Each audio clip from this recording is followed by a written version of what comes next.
Butler, Pensilvânia, o primeiro campo de provas.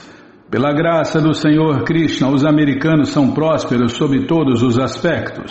Não estão na miséria como os indianos. As pessoas em geral estão satisfeitas quanto às suas necessidades materiais, sendo propensas à espiritualidade.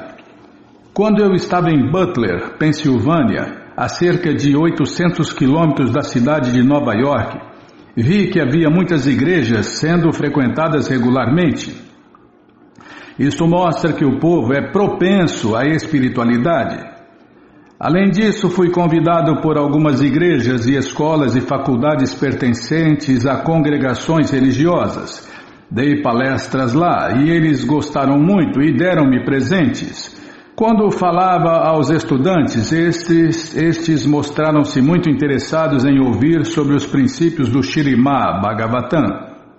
Porém, os padres mantiveram-se cautelosos em permitir aos estudantes que me ouvissem tão resignadamente.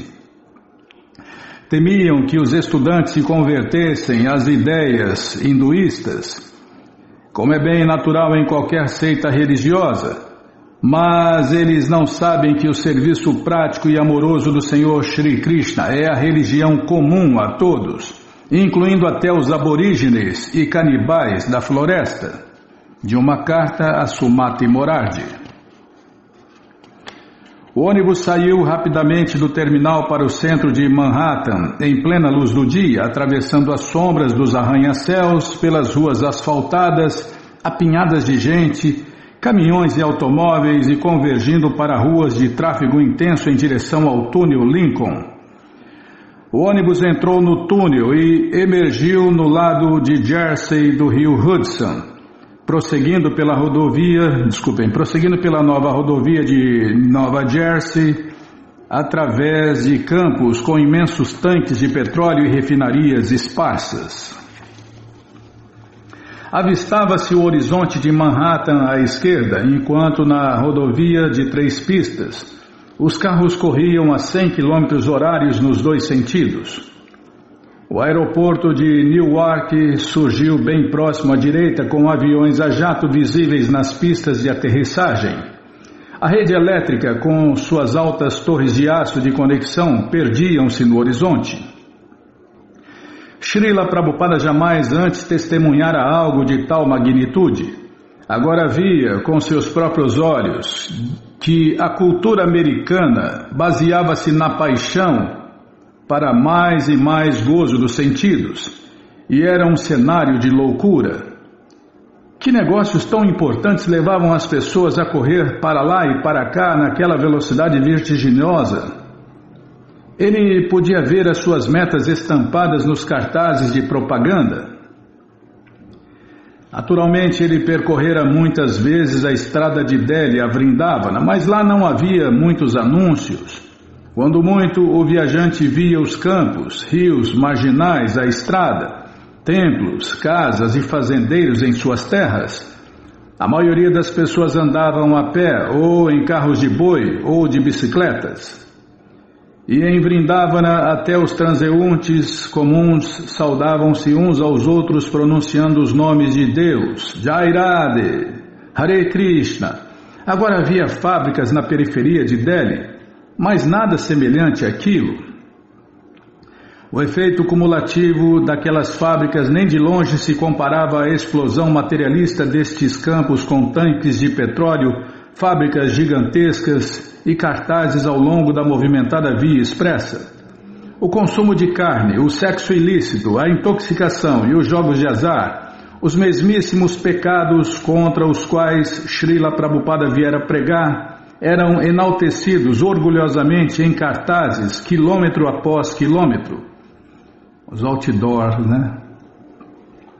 Os anúncios fomentavam bebidas e cigarros, restaurantes de beira de estrada, ofereciam vacas abatidas sob a forma de bifes e hambúrgueres, e qualquer que fosse o produto era via de regra anunciado por uma mulher sensual.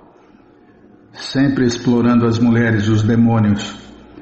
Prabhupada, porém, viera para ensinar o oposto, que a felicidade não se encontra na paixão do gozo dos sentidos, e que somente quando nos desapegamos do modo da paixão, que nos leva a cometer atos pecaminosos, é que podemos nos candidatar à felicidade eterna da consciência de Deus, Krishna. Prabhupada sentia compaixão, a compaixão de um santo consciente de Deus, Krishna, fora explicada numa era muito remota por Prahlada Maharaja. Vejo que de fato existem muitas pessoas santas, mas elas só estão interessadas em sua própria liberação.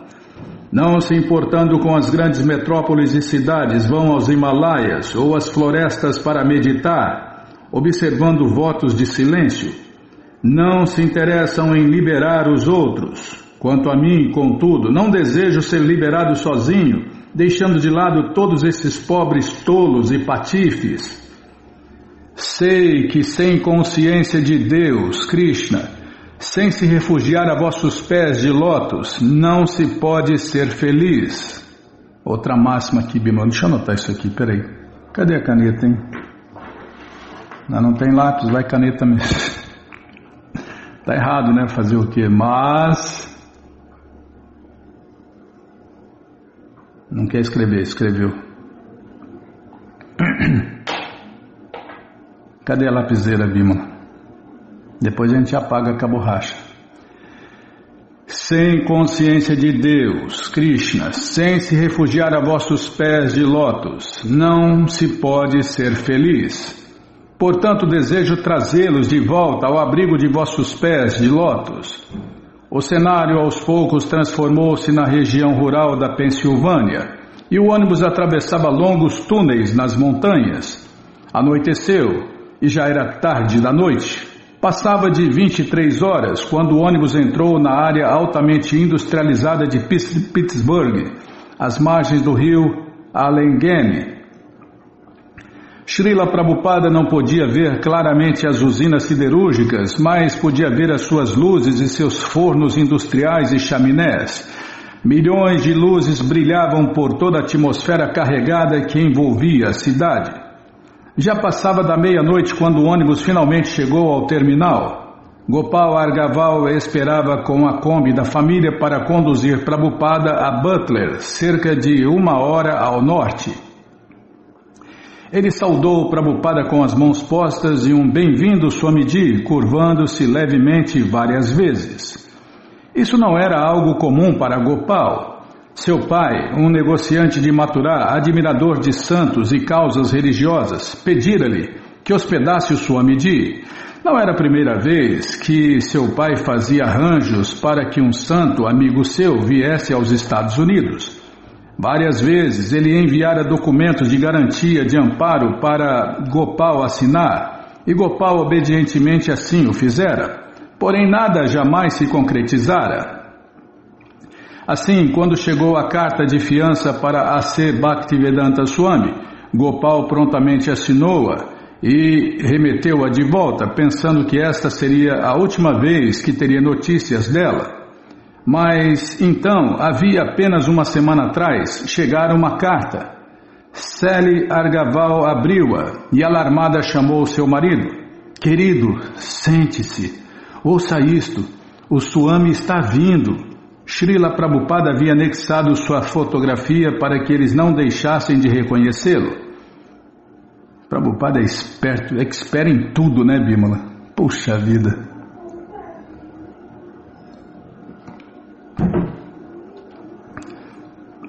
E tem gente que acha que Prabhupada era um bobão, né?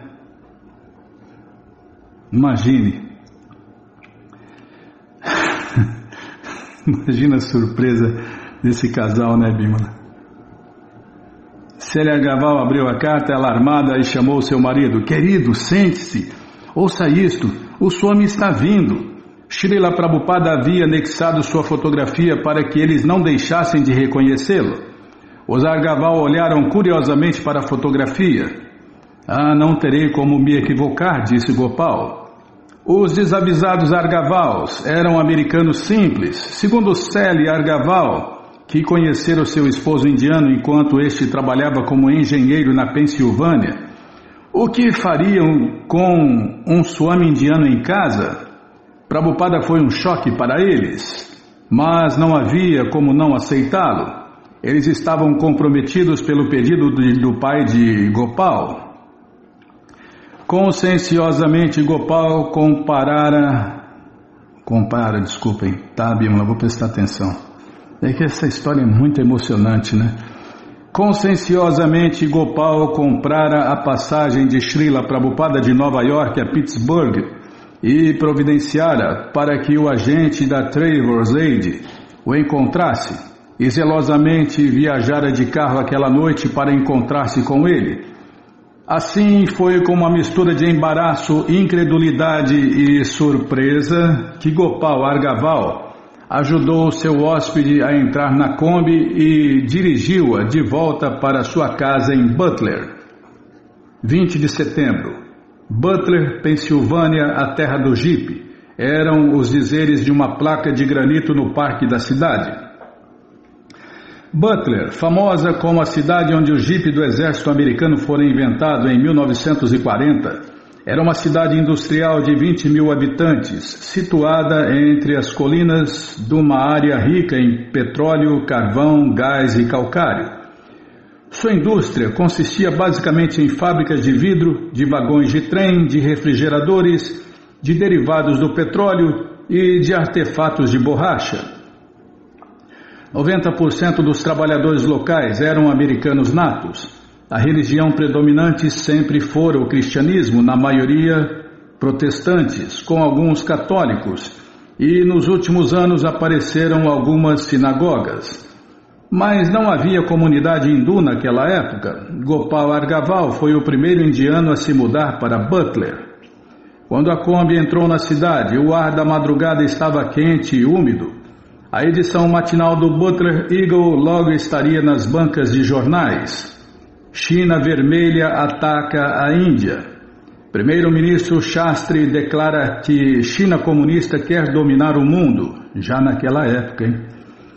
Conselho das Nações Unidas exige que Paquistão e Índia cessem fogo em 48 horas. Srila Prabhupada chegou à casa dos Argavals, edifício Sterling, às 4 da manhã, e Gopal o convidou a dormir no sofá. O apartamento deles era um duplex com uma pequena sala de estar, uma sala de jantar, uma pequena cozinha, 2 dormitórios em cima e um banheiro. Os Argavals moravam ali com seus 2 filhos pequenos. Eles já moravam em Butler há alguns anos e haviam estabelecido um bom círculo social. Uma vez que seu apartamento tinha tão pouco espaço, decidiram que seria melhor que o Swami ficasse num quarto da ACM e viesse visitá-los durante o dia. Naturalmente, a verdadeira dificuldade não era o espaço, e sim ele. Como se enquadraria ele na atmosfera de Butler? Ele era hóspede deles, logo eles teriam que dar explicações a respeito dele a seus amigos e vizinhos. Srila Prabhupada despertava imediatamente a curiosidade de quem quer que o visse. A ansiosa senhora Argaval decidiu que, em vez de deixar as pessoas especularem sobre aquele homem estranho, com trajes alaranjados, que vivia em sua casa, seria melhor que elas o ficassem conhecendo através dos jornais. Ela explicou seu plano a Prabhupada, que sorriu, compreendendo o quanto sua presença importunava. Sally apressadamente levou Prabhupada ao escritório de um jornal em Pittsburgh, mas o repórter não conseguiu entender por que aquela pessoa daria uma reportagem interessante. Sally então levou ao jornal local, o Butler Eagle, onde sua presença foi aceita como realmente digna de notícia. 22 de setembro. Um artigo de destaque apareceu no Butler Eagle, em inglês fluente. Devoto do culto hindu explica a missão de visitar o Ocidente. Vieram um fotógrafo ao apartamento dos Argavals e tiraram uma foto de Srila Prabhupada de pé na sala de estar, segurando um volume aberto do Śrīmad Bhagavatam. Na legenda lia-se, embaixador da Bhakti Yoga. Assim começava o artigo. Um homem moreno, usando indumentária alaranjada e sapatos de plástico brancos, saltou ontem de um carro pequeno e entrou na ACM de Butler para participar de um encontro. Trata-se de A.C. Bhaktivedanta Swamiji, mensageiro da Índia para os povos do Ocidente. O artigo referia-se ao Śrīmad Bhagavatam como literatura bíblica e a Srila Prabhupada como o mestre erudito, e continuava: minha missão é reviver a consciência de Deus, Krishna, das pessoas, diz o Swamiji. Deus é o Pai de todos os seres vivos, em milhares de formas diferentes, explica ele. A vida humana é uma fase de aperfeiçoamento na evolução. Se perdemos a mensagem, retrocedemos novamente no processo, acredita ele, 3 pontinhos. Bhaktivedanta vive como monge e não permite que mulheres toquem em sua comida. Numa viagem marítima de 6 semanas e no apartamento dos Argavals em Butler, ele prepara suas refeições numa panela de bronze com compartimentos sobrepostos, separados para cozinhar arroz, legumes e fazer pão ao mesmo tempo. Até a panela é inteligente, Bimala. Tudo numa boca só do fogão. Ele é vegetariano estrito e só bebe leite, o alimento milagroso para as crianças e para as pessoas idosas. Conforme ele mesmo diz, 3 pontinhos, se os americanos dessem mais atenção à vida transcendental deles, seriam muito mais felizes, dizia ele. Os Argavals tinham sua própria opinião sobre o motivo da vinda de Prabhupada aos Estados Unidos, para financiar os seus livros, e nada mais. É o que eles achavam, né, Bimala? O que os Argavals pensavam. Eles pensavam que era mais um indiano, né? É o que tem de indiano safado é brincadeira. Mas Prabhupada não tem nada a ver com os indianos. Ele é uma alma eterna, um servo eterno de Deus, o melhor homem de Deus, enviado pessoalmente por Deus neste mundo. Eles estavam certos de que ele esperava tão somente encontrar alguém que pudesse ajudá-lo com a publicação de seu Śrīmad Bhagavatam e que não desejava nenhum seguidor. Pelo menos esperavam que ele não fizesse nada para atrair a atenção. E sentiam que esta era a mentalidade dele também. Ele não criava agitação, diz Seli Argaval. Não queria nenhuma multidão, não desejava nada, só queria que alguém financiasse seus livros. Talvez Prabhupada, vendo o nervosismo deles, tenha concordado em manter-se discreto por consideração a seus anfitriões. Contudo, a pedido de Prabhupada, o Sr. Argaval manteve uma espécie de portas abertas em seu apartamento todas as noites das 6 às 9. Sally comenta: convivíamos com um grupo bastante intelectualizado e todos estavam fascinados com ele. Mal sabiam o que perguntar-lhe. Eles não sabiam o bastante. Era exatamente como sonhar com um conto maravilhoso. Quem esperaria encontrar-se com um Swami na sala de estar de alguém em Butler, Pensilvânia? Era algo simplesmente incrível. Uma coisa dessas no meio da classe média americana. Meus pais vieram de uma distância considerável para vê-lo. Muitas pessoas que conhecíamos em Pittsburgh vieram vê-lo. Tê-lo conosco era algo incomum, porém o verdadeiro interesse que mostravam nele era apenas uma espécie de curiosidade. Dentre suas poucas posses, ele tinha uma máquina de escrever e um guarda-chuva. Uma das coisas que causava sensação era que ele sempre levava o guarda-chuva consigo. Fazia um pouco de frio e ele estava ficando calvo. Assim, ele sempre usava aquele chapéu que alguém confeccionara para ele, algo parecido como um gorro de natação. Era uma sensação. Ele era tão sublime que, ao ver alguém pela segunda vez, logo reconhecia quem era, recordava-se da pessoa. Era um homem iluminado.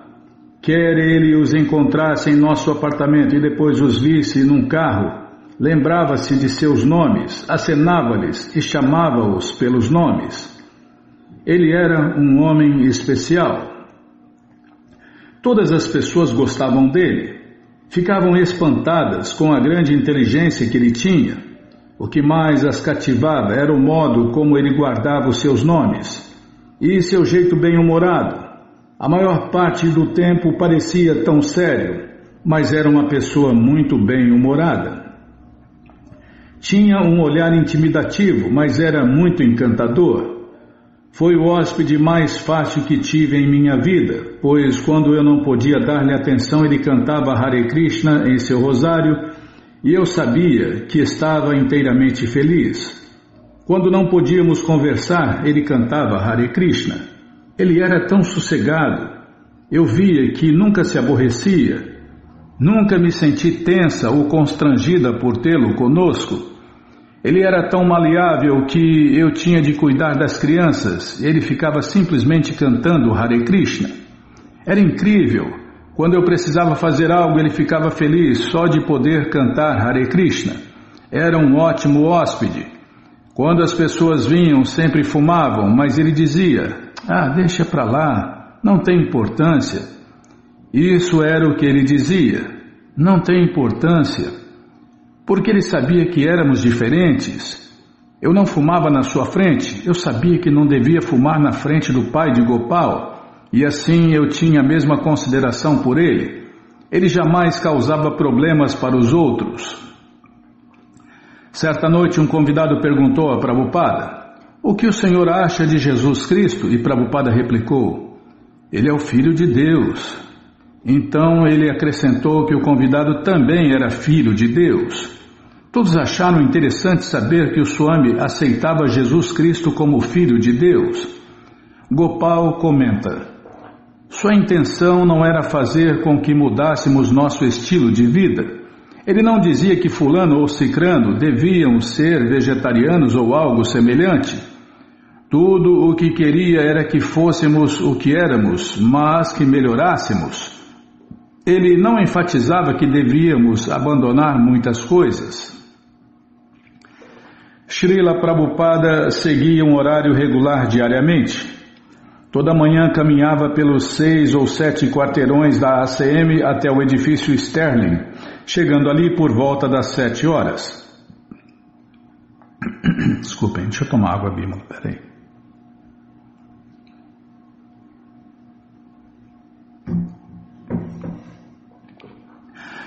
Ao desembarcar em Nova York, trazia em sua bagagem um grande pacote de cereais secos semelhantes à aveia trilhada. Esta provisão era suficiente para várias semanas e toda manhã no de jejum ele tomava um pouco com leite. Às 7h45 Gopal saía para o trabalho e por volta das 9h30 Prabhupada começava a preparar o seu almoço na cozinha. Os chapatis, pães achatados dele, eram feitos à mão, sem mesmo usar um rolo.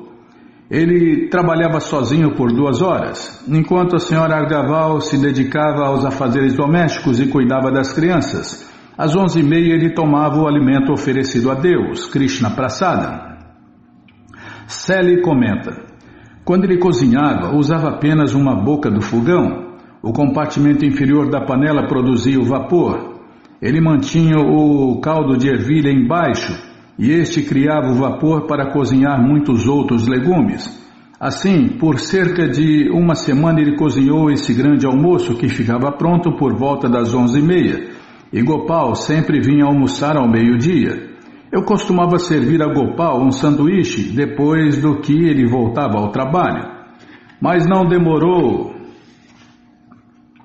muito até eu perceber que poderíamos também saborear a comida preparada pelo Swami. Assim ele começou a cozinhar aquele almoço para todos nós. Era muito delicioso. Divertíamos-nos em mostrar-lhe o que conhecíamos sobre os Estados Unidos. Ele nunca vira tais coisas. Era muito divertido levá-lo ao supermercado.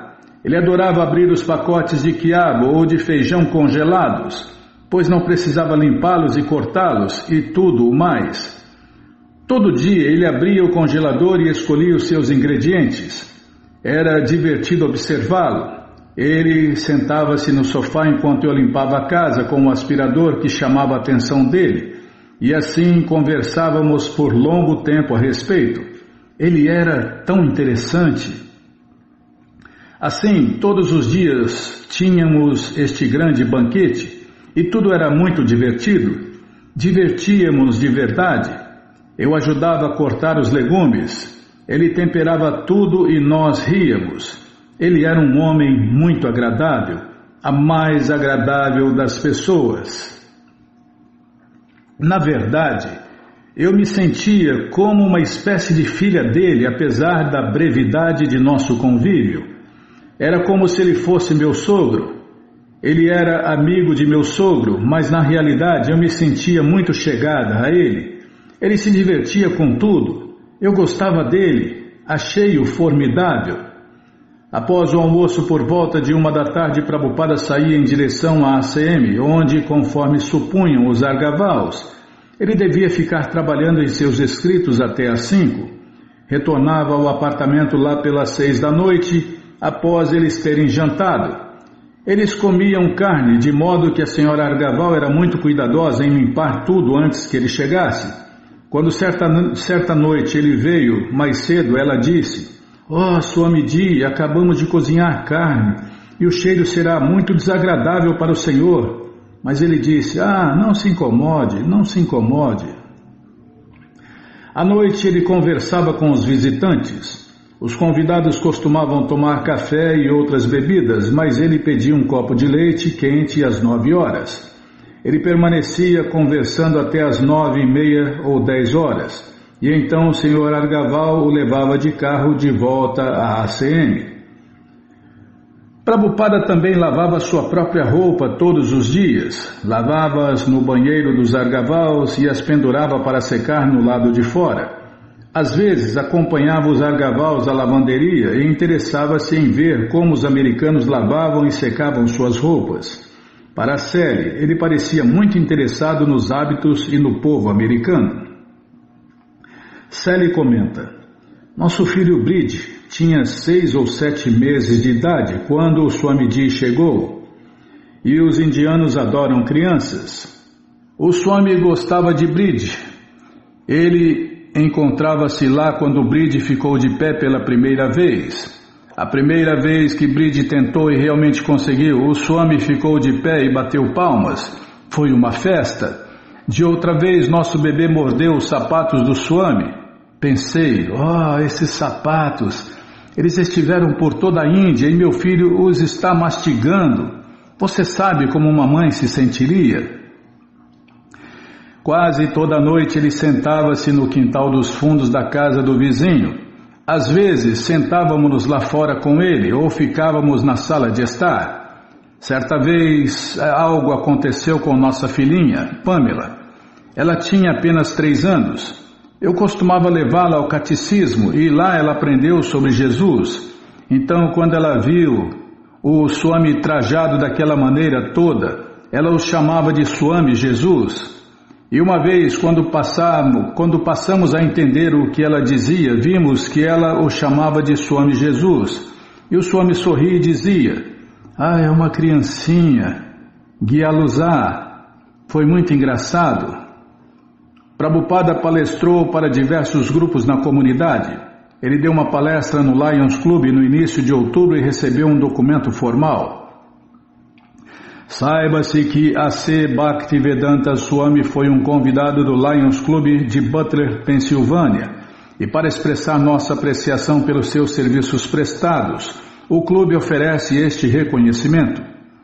Ele também deu uma palestra na ACM e no seminário de São Fidélis em Hermann, Pensilvânia, e regularmente falava aos convidados na casa dos Argavals.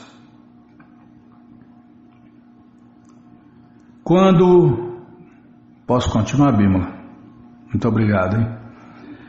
Quando o professor Larsen, o catedrático do Departamento de Filosofia da Faculdade Estadual de Slippery Rock, leu no Butler Eagle sobre a visita de um Swami indiano e acadêmico védico, ele telefonou para a casa dos Argavals, a fim de convidar Prabhupada para uma palestra no campus.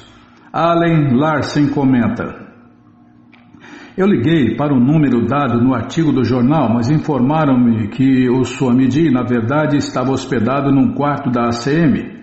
Quando cheguei, ele me esperava na esquina da rua e eu o acomodei no carro.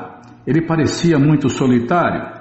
Enquanto estávamos a caminho de Slippery Rock, pedi-lhe que pronunciasse seu nome para mim de modo que eu o fizesse corretamente quando apresentasse a minha classe. Ele disse: Swamiji Bhaktivedanta, e logo após pôs-se a explicar o que significava. Como eu não estava acostumado com nomes indianos, ele teve que repeti-lo várias vezes antes que eu o assimilasse corretamente. Ele não se impacientou com minha morosidade. Já naquele breve contato inicial, eu estava convencido de que este homem tinha uma força e estabilidade interiores que muito dificilmente abalar-se-iam, e essa impressão inicial seria consolidada mais tarde no transcurso daquele dia tão atarefado. Uma centena de estudantes de diversas classes haviam se reunido para ouvir a palestra. Nisso, Prabhupada, em sua maneira natural e não ensaiada, desceu pelo vão entre os bancos, subindo 3 degraus de madeira até o palco de tábuas lisas.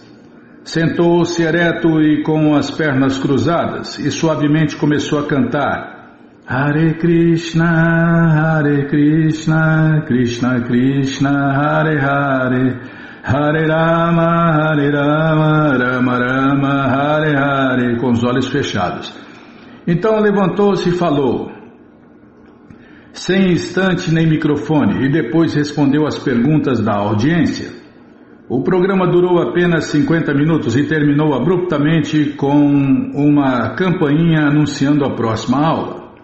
Allen Larsen comenta: após a primeira aula, tive uma breve conversa com o Swamiji, sentado com ele num banco do jardim do campus. A maior parte do tempo em que ele não se ocupava diretamente na conversa, repetia uma breve oração, enquanto movia as contas de rezar por entre seus dedos.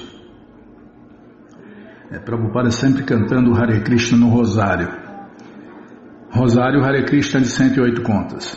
Estava sentado com as pernas cruzadas e trocávamos ideias. Dizendo que as árvores à nossa volta eram muito belas, ele perguntou: que espécie de árvores são essas? E eu respondi: são árvores infrutíferas. Então ele disse que era uma pena que não fossem árvores de frutas ou nozes para fornecerem alimento e beneficiarem as pessoas. À 1h Prabhupada deu outra palestra. Em seguida ele acompanhou o Dr. Mohan Sharma, um membro da faculdade que assistira à palestra, e sua filha de 16 anos, Minnie, até o local da residência do Dr. Sharma, no campus. Prabhupada aceitou leite quente e frutas secas, e a pedido do Dr. Sharma abençoou a casa e a sua filha, tocando-lhe a testa num gesto de bênção. Lá pelas 3h, o professor Larsen o conduziu de volta a Butler. Allen Larsen comenta: o Swamiji parecia apresentar-se como um acadêmico indiano que tinha vindo por curto período a fim de fazer trabalho de tradução. Nunca pensei nele como um missionário, mas no decurso do dia cresceu em mim uma calorosa afeição por este homem, pois ele era, sem sombra de dúvidas, um bom homem que atingira uma estabilidade e paz muito raras. As palestras na Pensilvânia deram a Prabhupada as primeiras impressões de como sua mensagem seria recebida nos Estados Unidos. Como o Neil Peart de Boston, ele havia declarado em seu poema: tenho certeza que quando esta mensagem transcendental penetrar em seus corações, eles de certo sentir-se-ão contentes e assim livrar-se-ão de todas as condições infelizes da vida. Agora testava-se na prática este princípio. Seriam eles capazes de entender?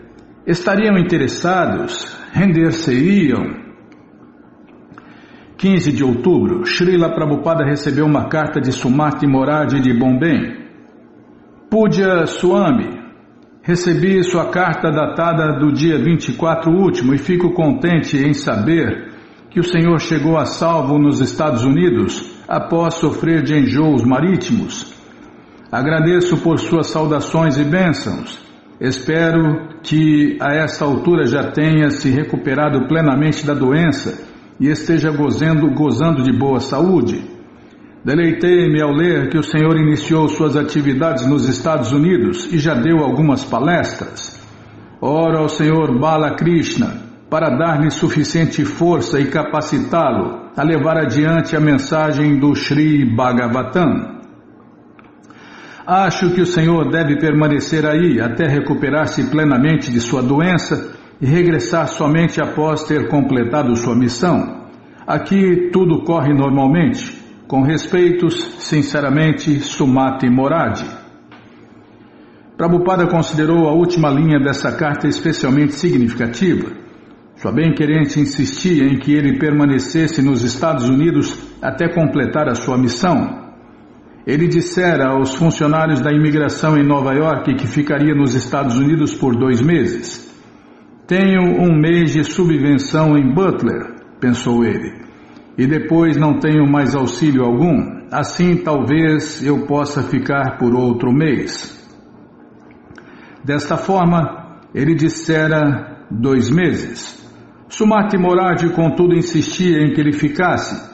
Ele via que as perspectivas de pregação aos americanos eram boas, mas sentia que precisaria de apoio da Índia. De qualquer modo, já passara suficiente tempo em Butler e agora só tinha 1 mês mais nos Estados Unidos. Sendo assim, decidiu ir para a cidade de Nova York e tentar pregar lá, antes que seu tempo se esgotasse. Mas antes queria visitar a Filadélfia, onde marcara um encontro com um professor de sânscrito, Dr. Norman Brown, da Universidade da Pensilvânia.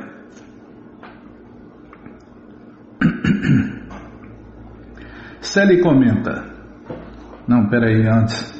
A senhora Agaval ficou triste ao vê-lo partir? Sally comenta. Na verdade, após 1 mês eu amava o Swami. De certa forma, sentia-me sua protetora, mas ele desejava ir para a Filadélfia.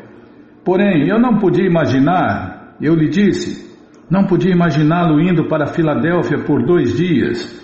Ele pregaria lá e depois seguiria para Nova York. Mas ele não conhecia ninguém em Nova York. Se as coisas não dessem certo na Filadélfia, ele simplesmente iria para Nova York e então não haveria ninguém mais para acolhê-lo. Eu simplesmente não podia entender isto. Isto me causava mal-estar. Lembro-me da noite em que ele estava de partida, cerca de 2 horas da madrugada. Lembro-me dele sentado ali esperando o mais que podia até que Gopal o levasse para Pittsburgh para pegar aquele ônibus. Gopal deu-lhe uns trocados e lembro que lhe expliquei como colocar o dinheiro no Papaníquel de modo que ele pudesse tomar um banho na rodoviária, pois supunha-se que ele tomava banho algumas vezes por dia. Gopal o ensinou como fazê-lo e explicou-lhe sobre os restaurantes automáticos de Nova York. Disse-lhe o que podia comer e o que não podia, e lhe deu essas moedas num saquinho, e foi assim que nos despedimos dele. Como um renunciado, Srila Prabhupada estava acostumado ao entra e sai constante de um lugar para o outro. Como pregador mendigante, não sentira nenhum remorso em deixar a vida calma da ACM de Butler. Tampouco tinha apego ao meio familiar, onde cozinhava e conversava com a senhora Célia Argaval sobre aspiradores, comidas congeladas e hábitos americanos. Mas por que tinha ido a Butler? E por que ia para Nova York? Ele via tudo como a graça de Deus, Krishna. Como devoto puro de Deus, Krishna, desejava ser um instrumento para propagar a consciência de Deus, Krishna. Sua estadia em Butler havia sido proveitosa. tivera sua primeira experiência do modo de vida americano e desenvolvera a confiança de que sua saúde estava boa e de que sua mensagem era comunicável. Ficara contente de ver que nos Estados Unidos havia os ingredientes necessários para sua dieta vegetariana indiana e que as pessoas podiam entender o seu inglês. Aprendera que palestras casuais aqui e ali tinham um valor limitado e que, embora houvesse oposição das religiões oficiais, as pessoas individualmente estavam bastante interessadas no que ele tinha a dizer. No dia 18 de outubro, ele deixou Butler via Filadélfia com destino à cidade de Nova York.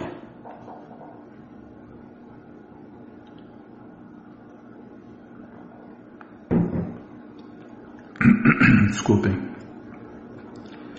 Lutando sozinho. Eu costumava sentar-me no fundo e assistir às suas reuniões silenciosamente. Ele punha-se a falar toda a classe de disparate impersonalista e eu me mantinha calado. Aí um dia ele convidou-me a falar e falei sobre a consciência de Deus, Krishna.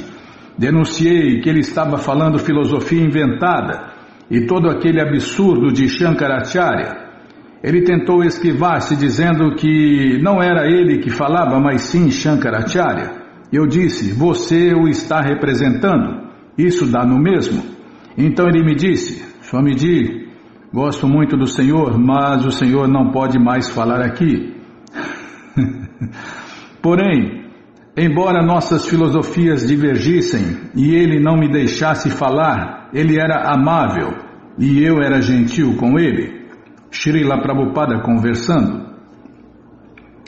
Prabhupada não conhecia ninguém na cidade de Nova York, mas ele tinha um contato, o Dr. Ramamurti Mishra.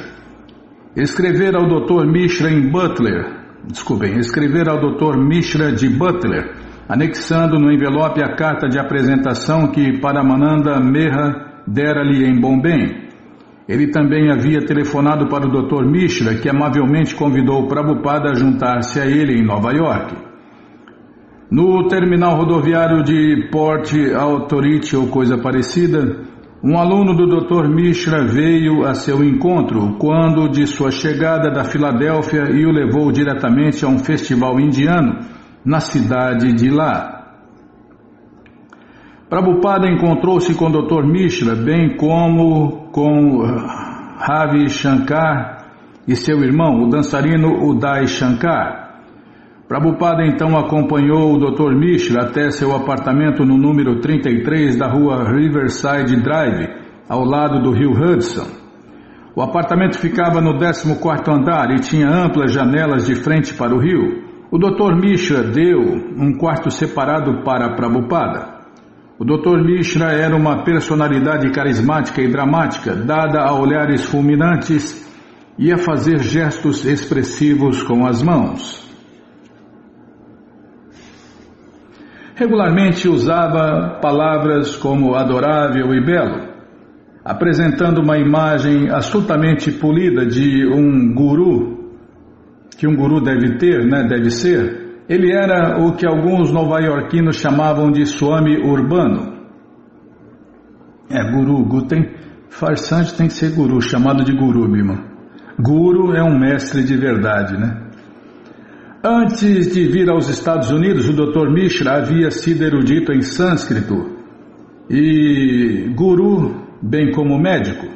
Ele havia escrito vários livros, tais como... não vou conseguir falar isso aqui. Nem esse aqui, nem esse. Livros de yoga e psicologia, autoajuda, análise e autoconhecimento. Aqui fala. Um compêndio de psicologia da yoga e autoanálise e autoconhecimento, 2 livros. Um trabalho baseado nos ensinamentos do filósofo monista Shankara. Após chegar aos Estados Unidos, ele continuou com sua profissão de médico, mas à medida que começou a aceitar discípulos, gradualmente abandonou sua prática médica. Embora fosse um renunciado, não usava os tradicionais roupas de sannyasi, as roupas alaranjadas de um renunciado. mas ao invés disso usava jaquetas sob medida ao estilo Nehru e folgadas pantalonas brancas. Sua tez era morena, ao passo que a de Prabhupada era dourada, e ele tinha densos cabelos negros. Com 44 anos era jovem o bastante para ser filho de Prabhupada. O Dr. Mishra vinha sofrendo de mau estado de saúde quando Srila Prabhupada apareceu em sua vida, e a chegada de Prabhupada parecia um remédio perfeito. Ramamurti Mishra comenta: Sua Santidade Prabhupada Bhaktivedanta Goswami realmente nocauteou-me com amor. Na verdade, ele era uma encarnação do amor. Meu corpo tornara-se esquelético e ele realmente trouxe-me de volta à vida. Suas preparações, e especialmente o seu amor e sua devoção pelo Senhor Krishna, realizaram isto. Eu era muito preguiçoso para cozinhar, mas ele levantava-se e preparava algo para comermos.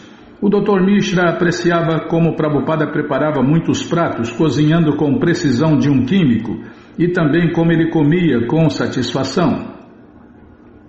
Ramamurti Mishra comenta: ele não me dava pão, ele me dava Krishna, prasada.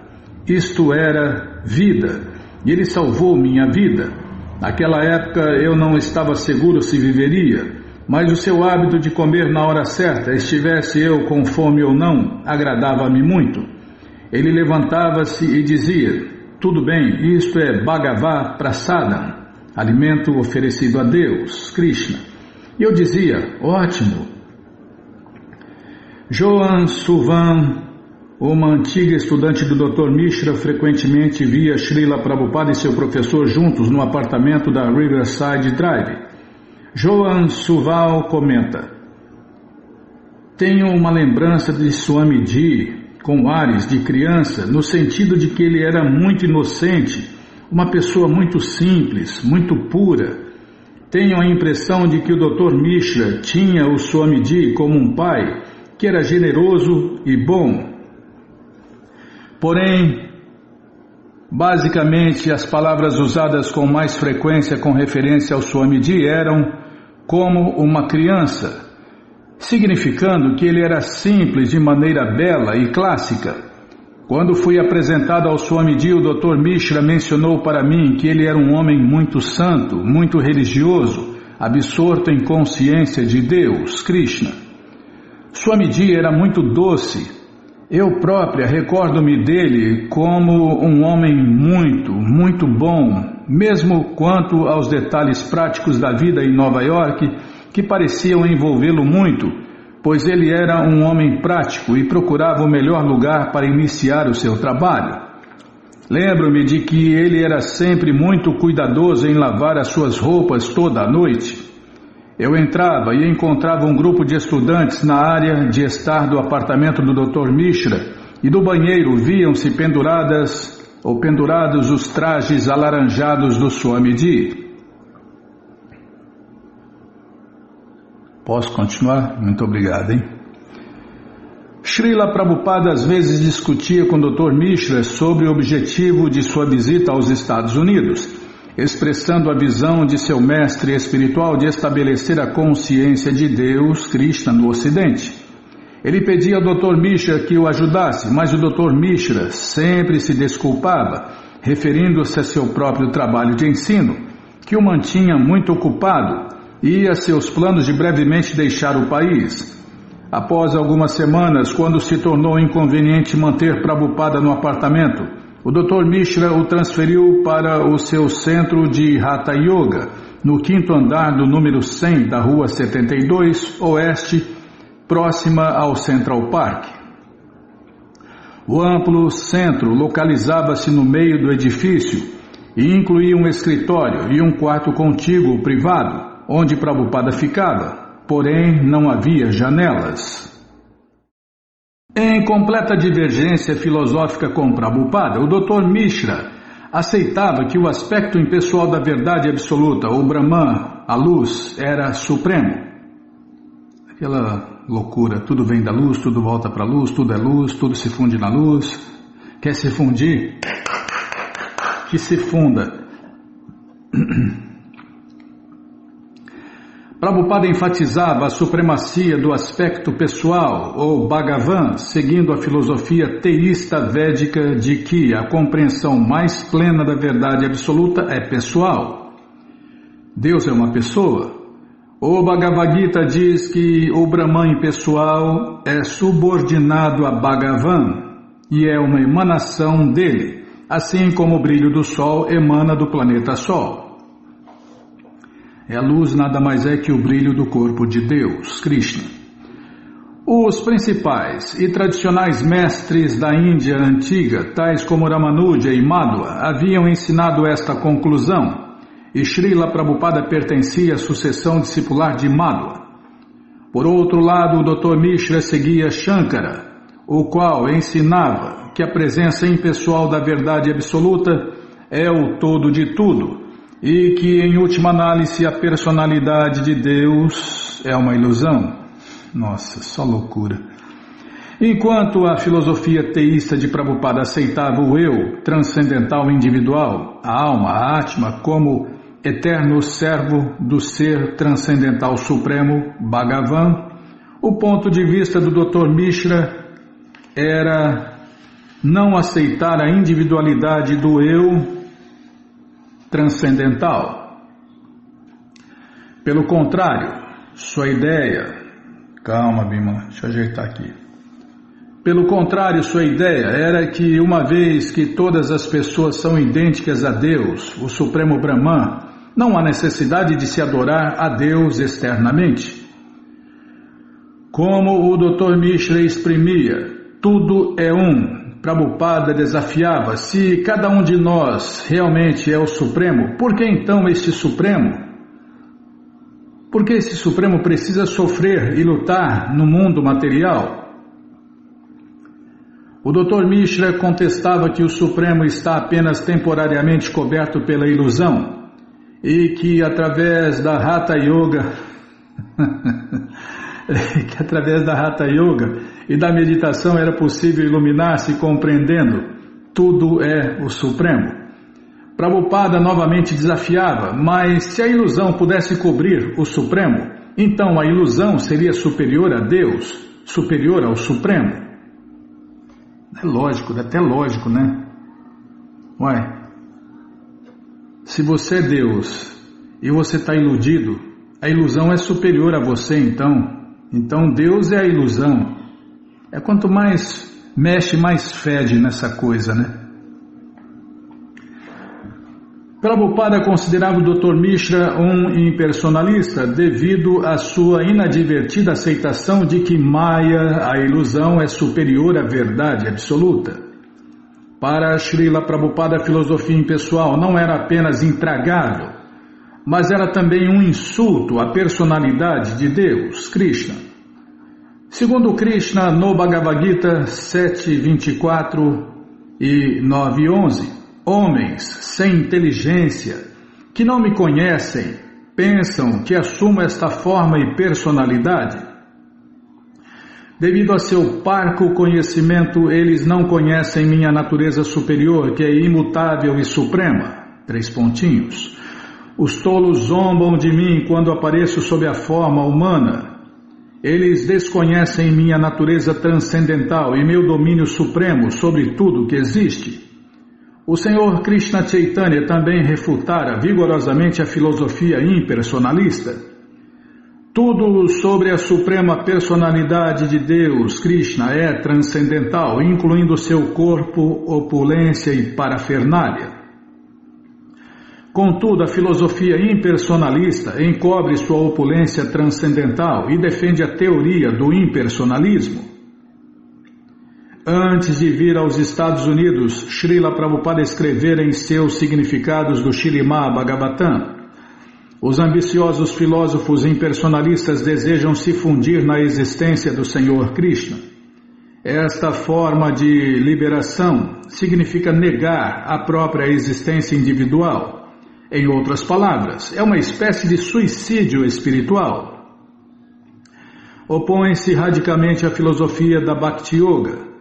A Bhakti Yoga oferece a imortalidade. A Bhakti Yoga é o serviço prático e amoroso a Deus, Krishna. A Bhakti Yoga oferece imortalidade à alma condicionada individual.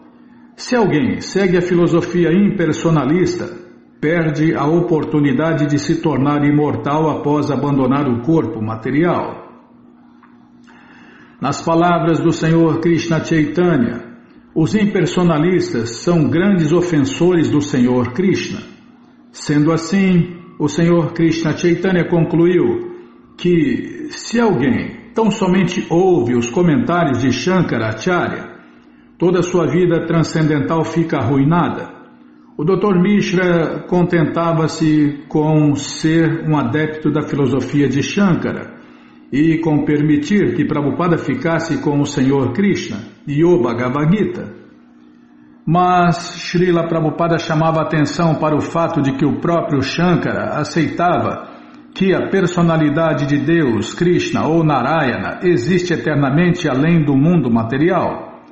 Portanto, ele é uma pessoa transcendental, Narayana Parovyakta.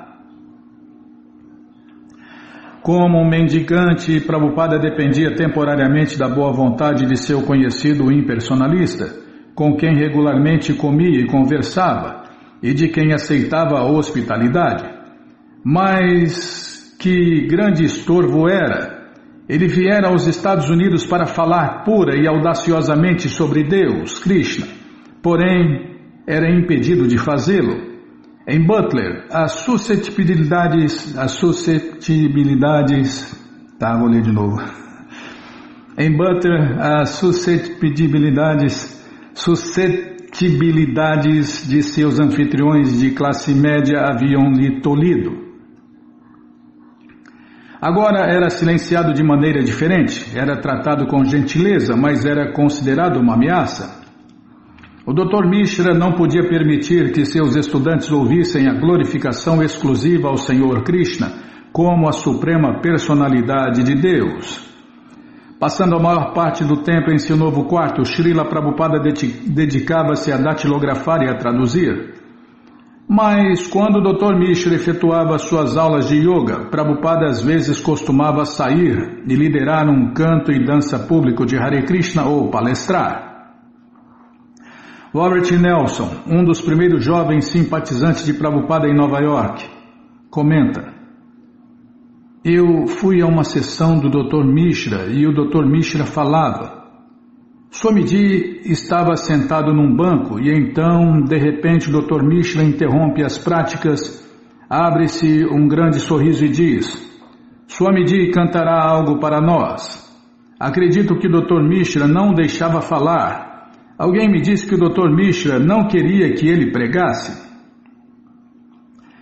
Toda manhã, algumas horas antes do amanhecer, Prabhupada levantava-se, tomava o seu banho, cantava Hare Krishna em seu rosário e trabalhava em sua tradução enquanto, fora de seu cubículo, uma câmara sem janela, a aurora despontava e a cidade despertava. Como não havia fogão ali, diariamente ele tinha que andar 7 quarteirões até o apartamento da Riverside Drive para cozinhar. A manhã já chegava ao fim quando ele saía à rua movimentada. Ele saía a caminhar a norte da Avenida Columbus, em meio ao fluxo constante de pedestres, pausando em cada cruzamento e sentindo a brisa impetuosa vinda do rio. Ao contrário do cenário provinciano de Butler, ele passava ao longo das fileiras de burocráticos arranha-céus de 30 andares da Avenida Columbus. Ao nível da rua viam-se oficinas de sapateiro, confeitarias, lavanderias e grandes restaurantes. Nas sobrelojas havia suítes profissionais de advogados e consultórios dentários e médicos. Na rua 75 ele virava em direção a oeste, caminhava por um conjunto residencial de apartamentos acinzentados e então cruzava a Amsterdã em direção a Broadway, com suas ilhas de estacionamento. Desculpem. Peraí, deixa eu tomar água.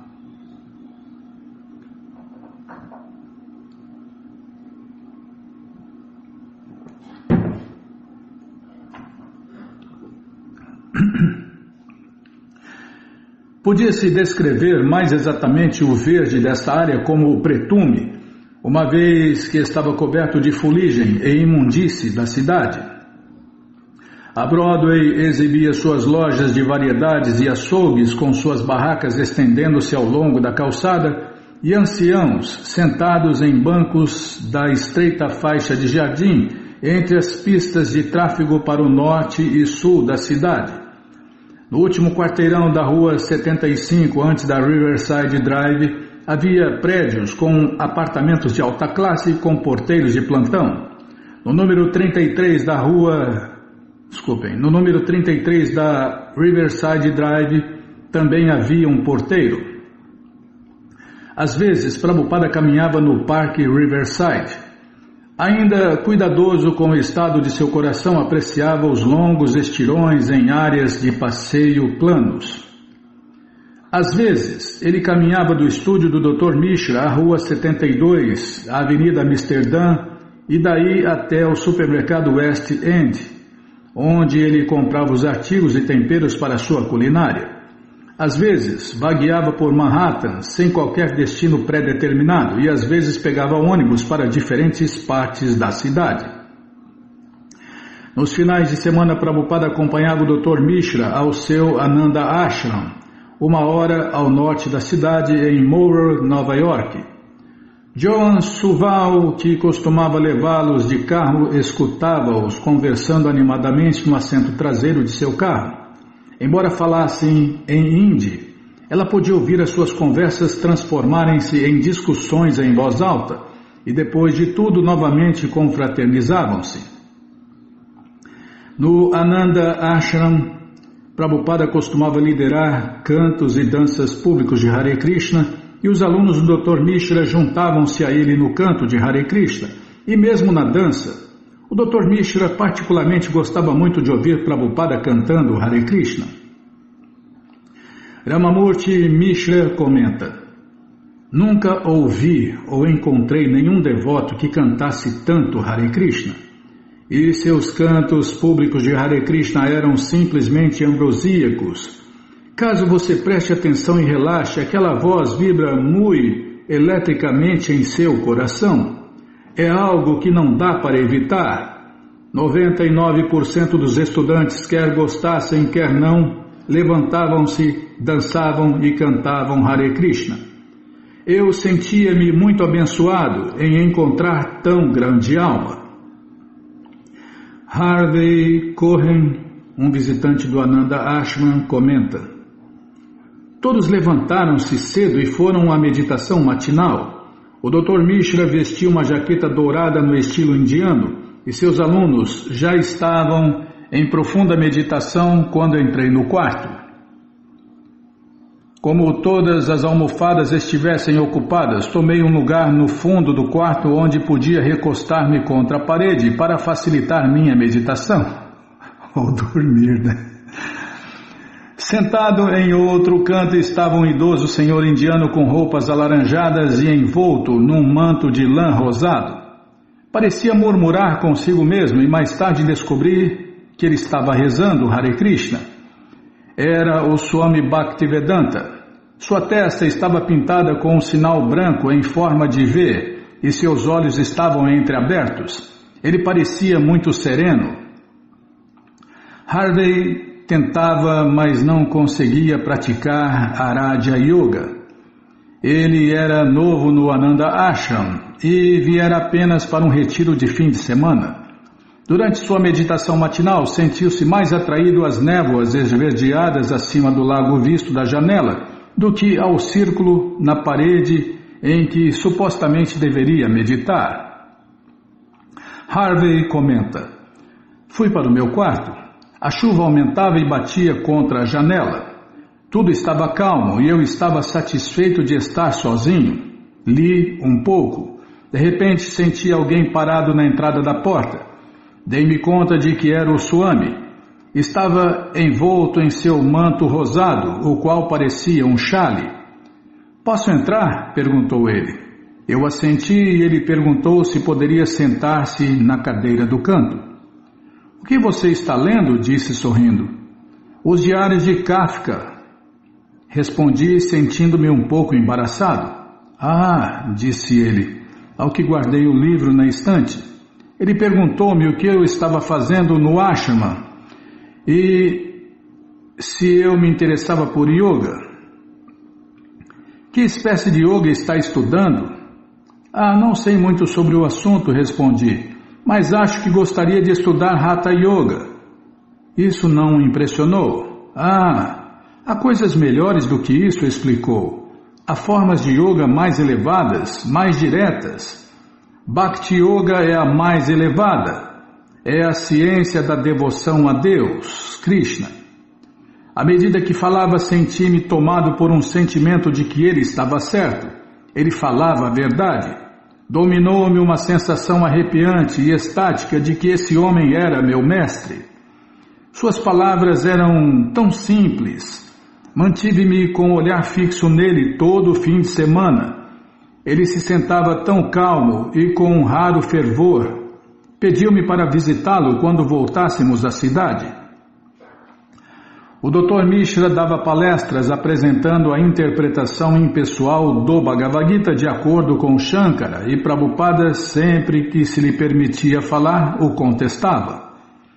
Certa vez, Prabhupada pediu ao Dr. Mishra que o ajudasse a difundir o movimento do Senhor Krishna Chaitanya, mas o Dr. Mishra esquivou-se do pedido de Prabhupada, dizendo considerá-lo uma encarnação de Chaitanya Mahaprabhu, que portanto não precisava de ajuda. E Prabhupada respondeu: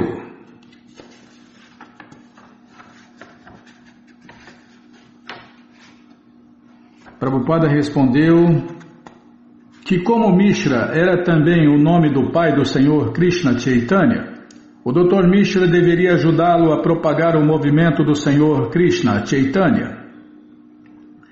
Srila Prabhupada prometeu encarregá-lo de revisar o sânscrito em suas traduções do Śrīmad Bhagavatam, mas o Dr. Mishra se recusou. Mais tarde, porém, ele arrepender-se-ia de tal decisão. Hurta Lurti, uma aluna do Ananda Ashram, comenta: meu contato direto com ele foi na cozinha. Ele era muito enfático e dedicado a não comer senão aquilo que ele próprio cozinhasse. Ele vinha e dizia: consiga-me uma panela. Assim, quando eu lhe trazia uma panela, ele dizia: não, maior. Assim, eu lhe trazia outra panela maior e ele dizia: não, menor. Então dizia-me: consiga-me batatas. E eu lhe trazia batatas. Ele preparava os alimentos com muita tranquilidade, jamais falava alto. Preparava as batatas e mais alguns legumes e depois chapatis, pães achatados.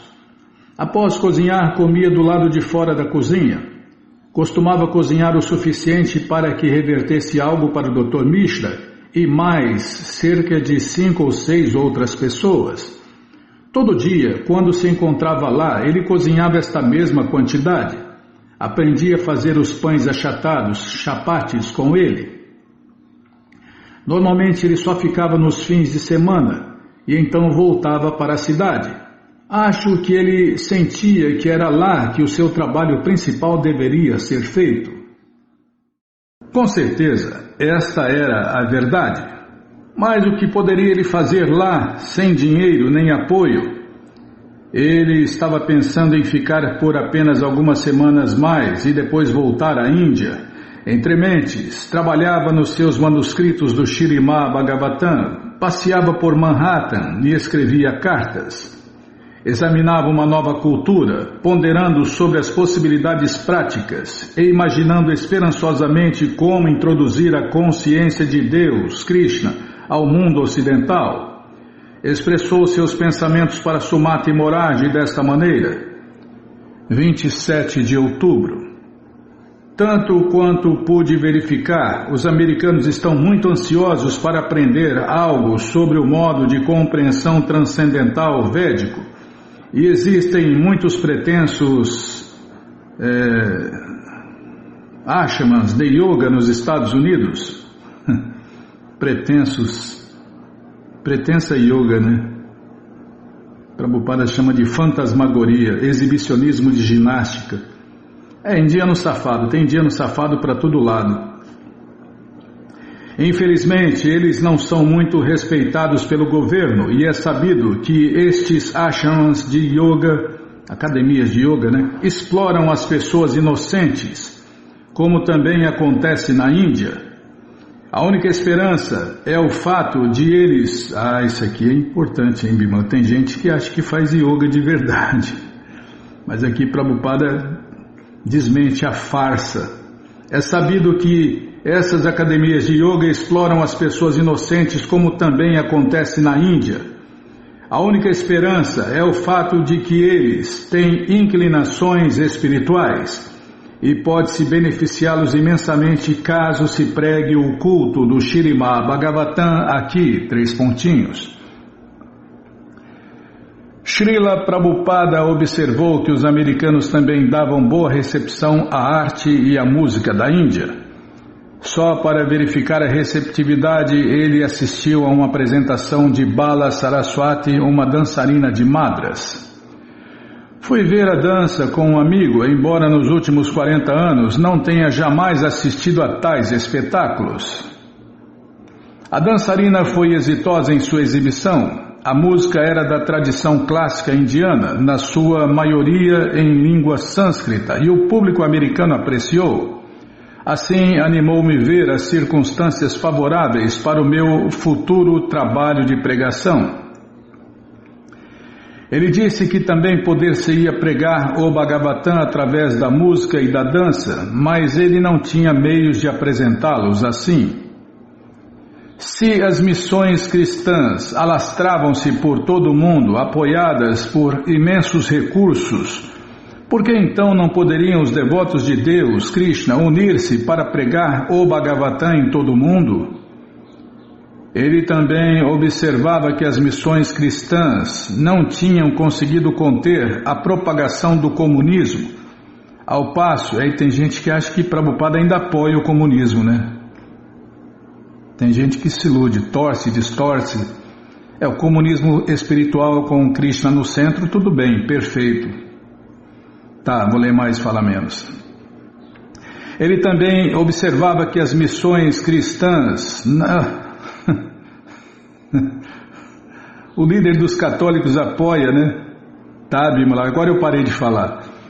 Ele também observava que as missões cristãs não tinham conseguido conter a propagação do comunismo, ao passo que o movimento do Bhagavatam poderia ter este efeito devido à sua abordagem filosófica e científica.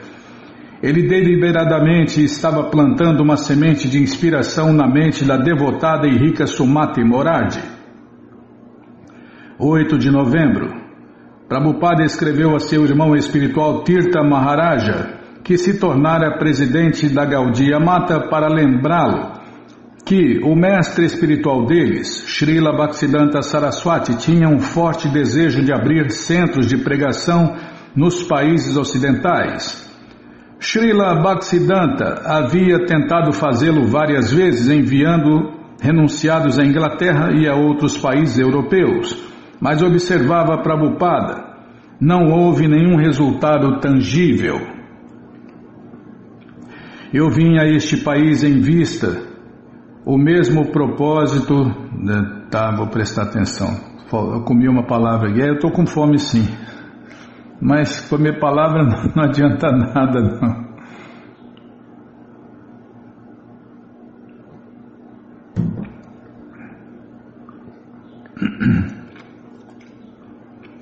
Eu vim a este país tendo em vista o mesmo propósito, e tanto quanto posso ver aqui nos Estados Unidos, há um bom campo para a pregação do culto do Senhor Krishna Chaitanya. Prabhupada chamava atenção para o fato de que havia certos grupos de impersonalistas que tinham edifícios, mas não atraíam muitos seguidores. Porém, ele havia conversado com o Swami Nikhilananda da missão Ramakrishna, o qual opinara que os americanos eram aptos para a Bhakti Yoga.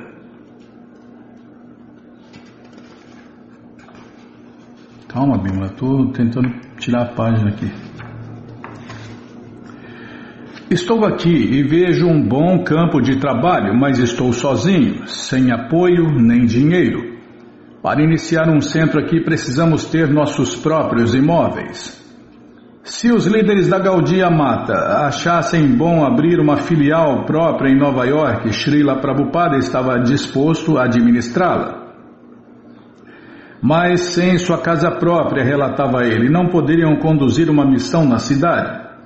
Srila Prabhupada escreveu que eles poderiam abrir centros em muitas cidades em todo o país, caso seus irmãos espirituais cooperassem com ele.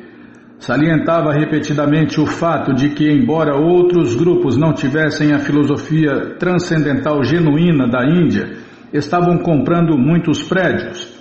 No entanto, a Gaudiya Mata não tinha nenhum.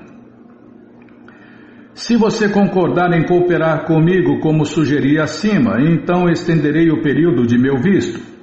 Meu visto atual vai até o final do mês de novembro. Mas caso eu receba sua confirmação imediatamente, então prorrogarei meu visto. Do contrário, regressarei à Índia. 9 de novembro, 18 horas. Enquanto Prabhupada estava sentado sozinho em seu quarto no 5º andar na academia de yoga do Dr. Mishra, as luzes repentinamente se apagaram. Esta foi sua experiência dos primeiros momentos do blackout geral de 1965 na cidade de Nova York. Na Índia era comum ocorrer falta de energia elétrica, de modo que Prabhupada, conquanto surpreso de ver o mesmo acontecer nos Estados Unidos, permaneceu imperturbável. Começou a cantar Hare Krishna no rosário. Enquanto isso, fora de seu quarto, toda a área metropolitana de Nova York tinha mergulhado na escuridão.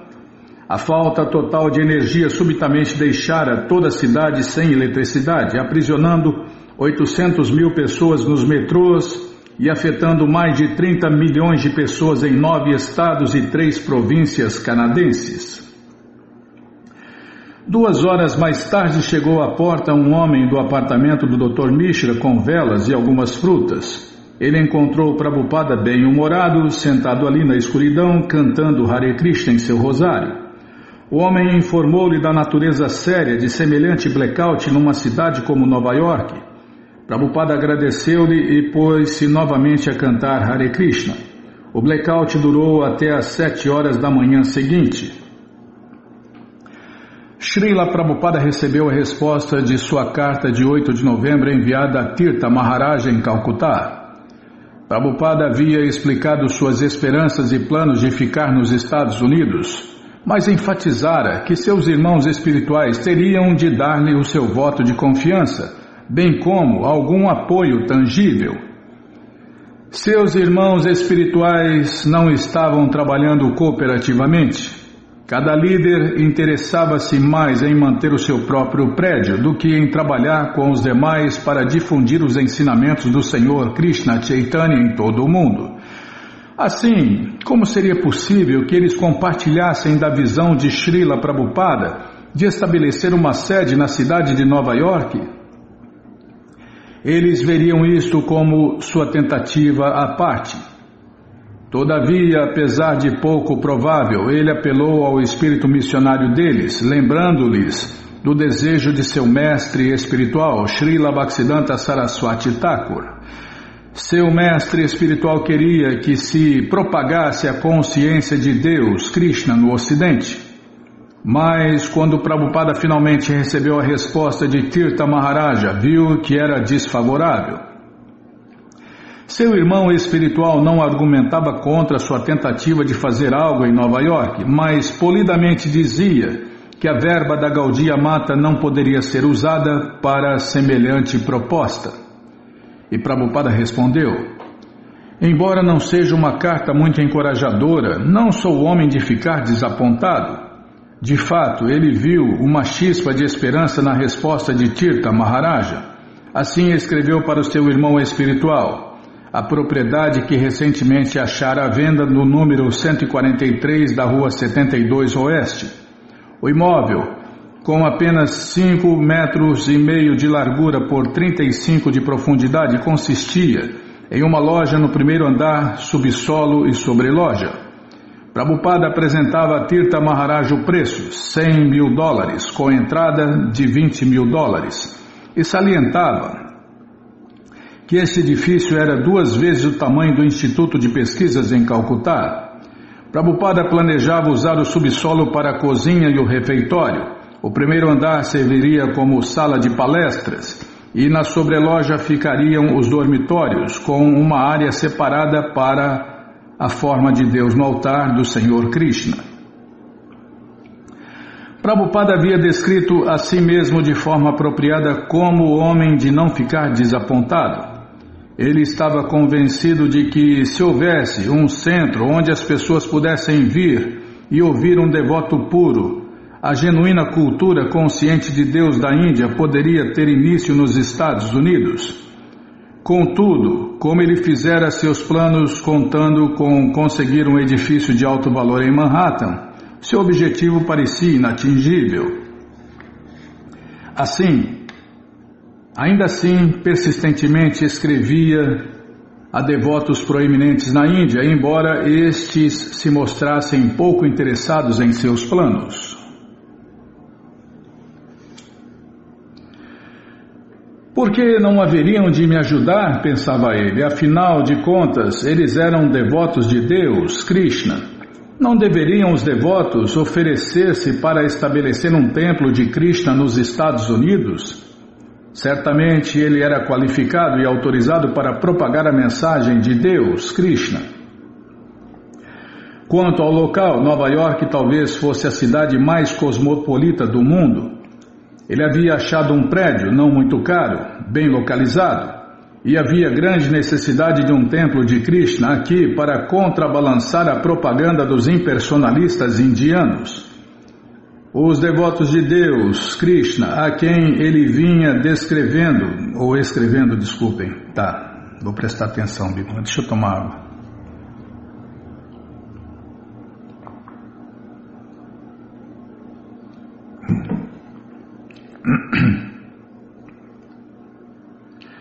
Os devotos de Deus, Krishna, a quem ele vinha escrevendo, entendiam que o Senhor Krishna não é apenas uma deidade hindu, mas sim o Senhor Supremo, adorável para o mundo inteiro. Assim, deveriam ficar contentes de ver Krishna adorado em Nova York. O próprio Krishna dizia no Bhagavad Gita: abandona todos os demais deveres e rende-te a mim. Assim, se eram devotos de Krishna, por que não ajudariam? Que espécie de devoto era este que não queria glorificar o Senhor Krishna? Mas Srila Prabhupada não julgou antecipadamente quem serviria ou não a missão de Deus, Krishna.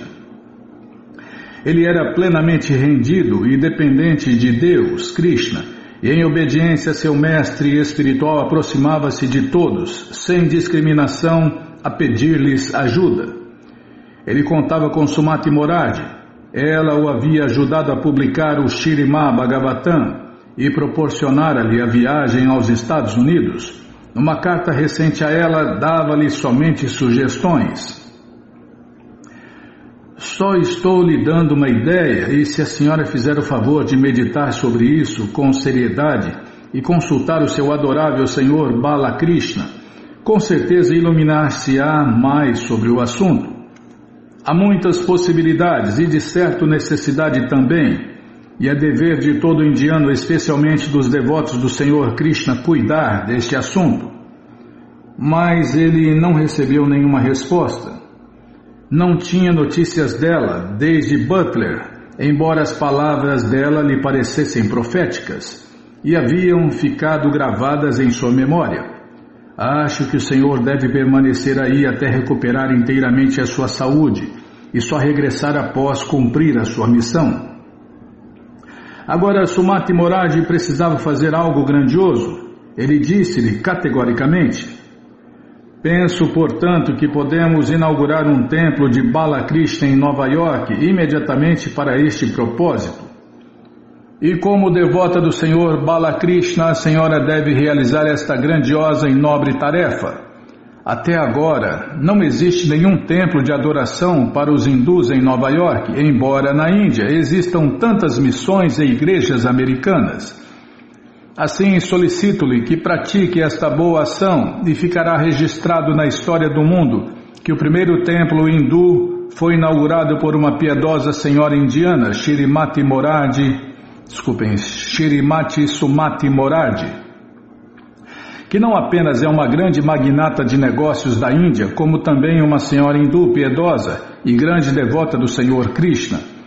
Esta tarefa está nas suas mãos e ao mesmo tempo é gloriosa. Esta tarefa está nas suas mãos e ao mesmo tempo é gloriosa. 3 pontinhos. Não errei não, Bímola. Ele assegurava-lhe que não tinha ambição alguma de se tornar o proprietário de uma casa ou templo nos Estados Unidos, mas considerava um prédio absolutamente necessário para a pregação. Eles deviam associar-se com devotos fidedignos do Senhor Krishna. Devem se juntar ao canto e dança público de Hare Krishna glorificando ao Senhor Krishna. Devem ouvir os ensinamentos do Śrīmad Bhagavatam. Devem ter contato íntimo com o templo ou a casa do Senhor Krishna. E deve-se dar-lhes amplas oportunidades de adorarem o Senhor Krishna no templo. Sob a orientação do devoto fidedigno, eles poderão receber tais facilidades, e o caminho do Śrīmad Bhagavatam estará aberto para todos. Ele informava-lhe ainda que havia localizado um edifício justamente adequado para esta grande obra missionária. Era ideal, como se tivesse sido construído unicamente para este fim. E se sua simples boa vontade de aceitar esta empresa completará tudo tranquilamente. A casa praticamente tem 3 andares, o andar térreo, o subsolo e 2 andares superiores, com todos os arranjos adequados para o gás, calefação e etc. Pode-se utilizar o andar térreo para preparar alimento oferecido a Deus, Krishna Prasadam, a Prasadam de Bala Krishna, pois o centro de pregação não será para especulações áridas, mas para um real benefício. Isto é, uma deliciosa prasadam. Já comprovei como as pessoas aqui gostam de Krishna Prasadam vegetariana preparada por mim. Tomando o alimento oferecido a Deus, Krishna Prasadam, elas deixarão de lado o consumo de carne e pagarão as despesas. Os americanos não são pobres como os indianos, e quando apreciam algo, estão dispostos a gastar qualquer quantidade de dinheiro nesta atividade. Estão sendo explorados por simples malabarismo de palavras e ginásticas corpóreas, e ainda assim pagam por isso. É a chamada yoga. A yoga, Bíblia, das academias de yoga dos Estados Unidos, Prabhupada está falando aqui, né? Porém, quando tiverem a mercadoria verdadeira e sentirem prazer saboreando a deliciosíssima prasadam de Bala Krishna Prasadam Ki Jai, estou certo de que algo singular será introduzido nos Estados Unidos. Agora, de acordo com seus planos, ele dispunha de 1 semana a mais nos Estados Unidos. É isso mesmo, Bímola. Achei que eu tinha virado 2 páginas. Meu visto de permanência nos Estados Unidos expirará no dia 17 de novembro de 1965. Mas acredito em sua profecia.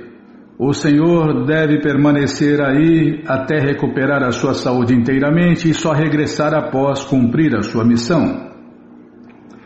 Sociedade Tagore de Nova York, Inc., cordialmente o convida a uma palestra Consciência de Deus por A.C. Bhaktivedanta Swami. Data: domingo, 28 de novembro de 1965. Horário: 15h30. Palestra: 16h30. Chá.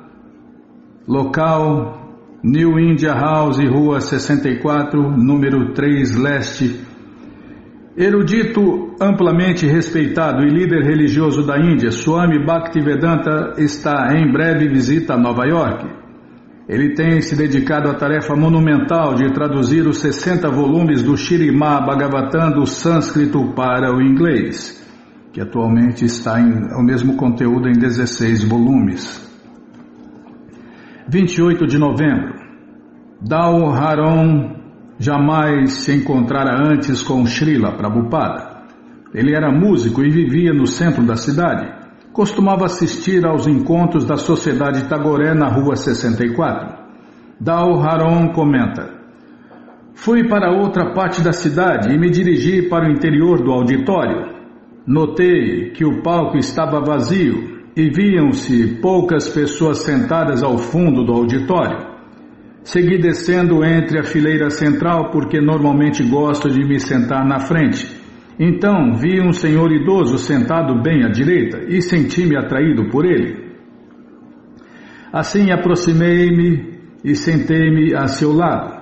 Notei então que ele murmurava e passava entre os dedos umas contas. Muito embora tivesse essas contas numa bolsa de pano, pude percebê-las por ouvi-las. Pude verificar também que seu corpo se movia. Senti-me muito à vontade, pois isto era algo com o que eu estava habituado. Como eu sentar ali, correndo o olhar em volta pelo auditório, ele virou-se diretamente para mim e sorriu com doçura. Saudou-me com um aceno de cabeça, ao que retribuí com outro aceno, e ele sorriu e se virou. Então voltou-se para mim novamente e tranquilamente perguntou-me se eu era indiano. Eu disse: não senhor, eu não sou da Índia, eu sou daqui dos Estados Unidos. Voltou-se de novo, sempre murmurando Hare Krishna em suas contas. Então virou-se mais uma vez e perguntou-me se eu era hindu. E eu disse: não senhor, não sou hindu, sou maometano. E ele disse: muito bom, muito bom. Sim, muitas vezes ouvi as crianças na Índia recitando o Alcorão. E então ele tornou a passar as suas contas e a rezar Hare Krishna balançando o corpo. Houve entre nós mais algumas trocas de cordialidade, quase sem interrupção. Enfim, uma senhora subiu ao palco e anunciou que a palestra iria começar, pedindo à plateia que recebesse o orador no palco, dando-lhe boas-vindas com uma salva de palmas. Nesse momento, o homem ao lado do qual eu me sentara colocou sua mão em meu ombro e disse-me: desculpe-me, senhor, poderia fazer-me um favor? Eu disse: sim, qualquer coisa. Ele disse: poderia tomar conta de meus livros? Olhei para o chão e ali estavam várias caixas de livros, um guarda-chuva e vários outros artigos. Eu disse: sim, posso tomar conta deles. Ao que ele disse: com licença. Subiu a rampa e surpreendentemente subiu ao palco. Era o homem que eu viera ouvir, Swami Bhaktivedanta. Ele subiu ao palco e apresentou-se às pessoas, tentando fazê-las aproximarem-se mais. Disse: aproximem-se, aproximem-se. Algumas delas sentaram-se mais à frente. Havia casais heterogêneos, muitos indianos, homens e mulheres, a maioria de meia idade e alguns jovens de idade universitária. Vários professores e senhoras encontravam-se ali. Então ele começou a palestra. Foi diretamente no assunto.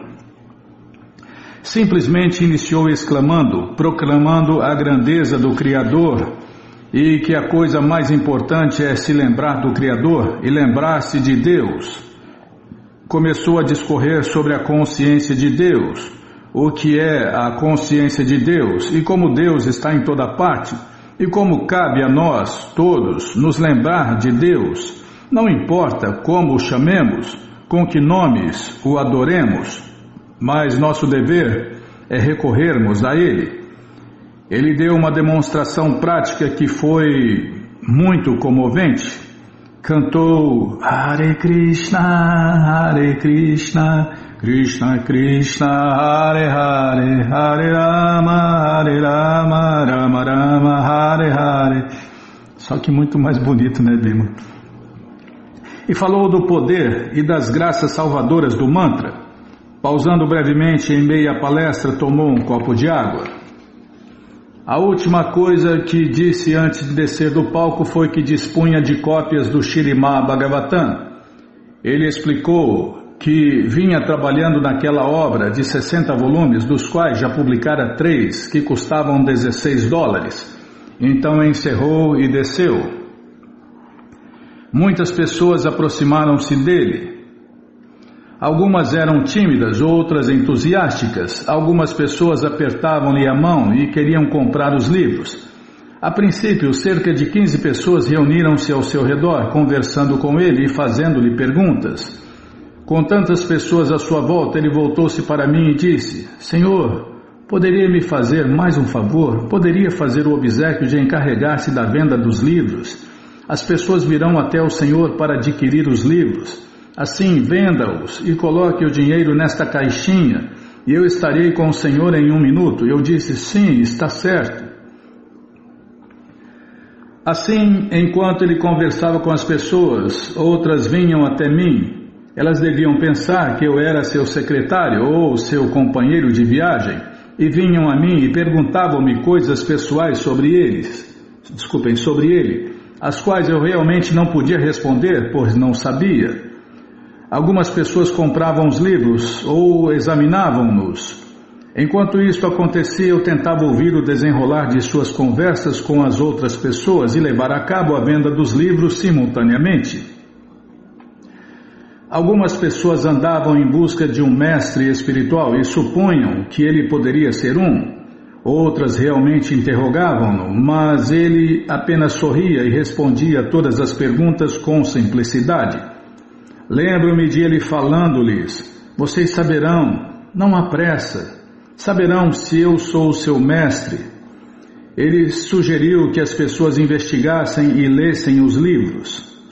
Então o grupo diminuiu para cerca de meia dúzia de pessoas, e os poucos remanescentes ficavam simplesmente olhando para ele.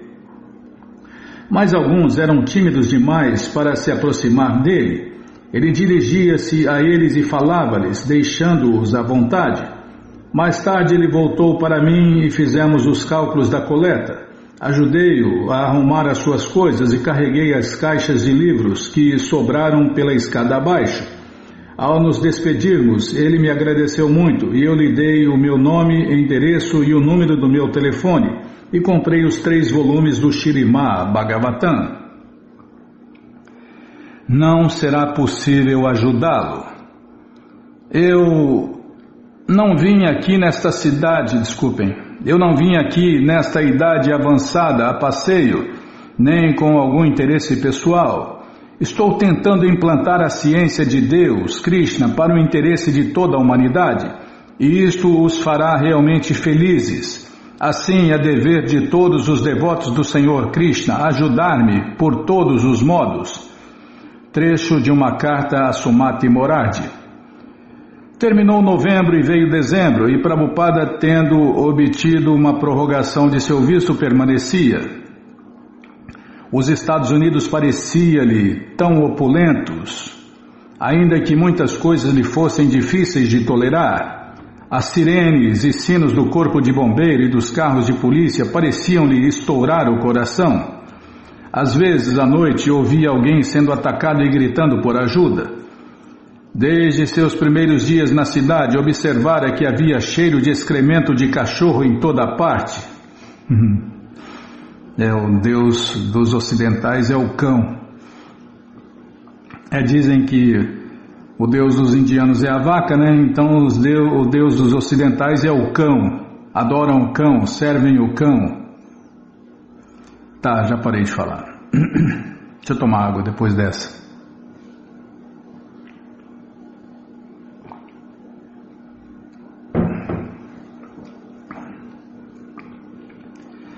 Desde seus primeiros dias na cidade, observara que havia cheiro de excremento de cachorro por toda a parte. E embora fosse uma cidade tão rica, raramente ele podia encontrar uma manga à venda, e se encontrava era muito cara e normalmente não tinha sabor. De seu quarto às vezes ouvia as buzinas dos transatlânticos e sonhava que algum dia navegaria ao redor do mundo com um grupo de canto e dança público de Hare Krishna, pregando em todas as principais cidades do mundo.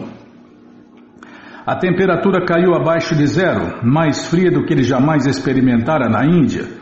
Diariamente tinha que caminhar em direção ao Hudson, contra um vento oeste que mesmo num dia de inverno comum impedia a respiração e fazia os olhos lacrimejarem e o rosto entorpecer. Em dias de tempestade, o vento cortante e rajadas repentinas podiam inclusive derrubar um homem. Às vezes, uma chuva fria tornava as ruas escorregadias com gelo. O frio tornava-se especialmente severo quando alguém se aproximava da área da West Side Drive, desabrigada e exposta ao vento, onde ocasionais redemoinhos carregavam misteriosamente folhas amarelecidas e refugos de papel, elevando-os bem alto no ar.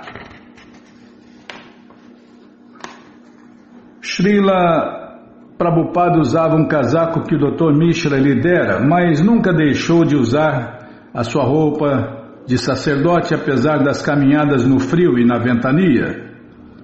O Swami Nikhilananda da missão Ramakrishna aconselhara a Prabhupada que, se ele quisesse permanecer no Ocidente, deveria abandonar a sua vestimenta sacerdotal tradicional e o vegetarianismo estrito. Comer carne e beber, bem como usar calças e casacos, eram quase necessidade neste clima, dissera ele. Antes que Prabhupada deixasse a Índia, um de seus irmãos espirituais demonstrou-lhe como deveria comer no Ocidente com garfo e faca. Mas Prabhupada jamais pensou em adotar o modo de vida ocidental. Seus conselheiros preveniram-no, que não ficasse como um estranho alienado, senão, imagina cada conselho demoníaco. Seus conselheiros preveniram-no que não ficasse como um estranho alienado, senão que entrasse no espírito de vida americana, mesmo que isso significasse quebrar os votos que ele abraçara na Índia. Quase todos os imigrantes indianos adaptaram seus velhos hábitos. A ideia de Prabhupada, porém, era diferente, e ele não se deixaria influenciar. Talvez os outros tivessem precisado fazer concessões, pensou ele, mas eles haviam vindo para mendigar conhecimento tecnológico do Ocidente. Eu não vim para mendigar nada, dizia ele, mas sim para dar algo. Em suas andanças solitárias, Srila Prabhupada fez amizade com várias pessoas locais. Havia o Sr. Ruben, um judeu turco que trabalhava como condutor do metrô da cidade de Nova York. O Sr. Ruben encontrou Prabhupada num banco de praça e, sendo uma pessoa sociável e bastante viajada pelo mundo, sentou-se e conversou com um homem santo da Índia. O Sr. Ruben comenta: ele parecia saber que teria templos repletos de devotos. Conjecturava e dizia: não sou um homem pobre, sou rico. Existem templos e livros, eles existem, eles estão aí, mas o tempo nos separa deles. Ele sempre mencionava nós e falava sobre aquele que o enviara, seu mestre espiritual. Ele não conhecia ninguém naquela ocasião, mas dizia: nunca estou sozinho. Mas para mim ele sempre parecia um homem solitário. Isto foi o que me fez considerá-lo um homem santo. Elias, que sempre andava sozinho.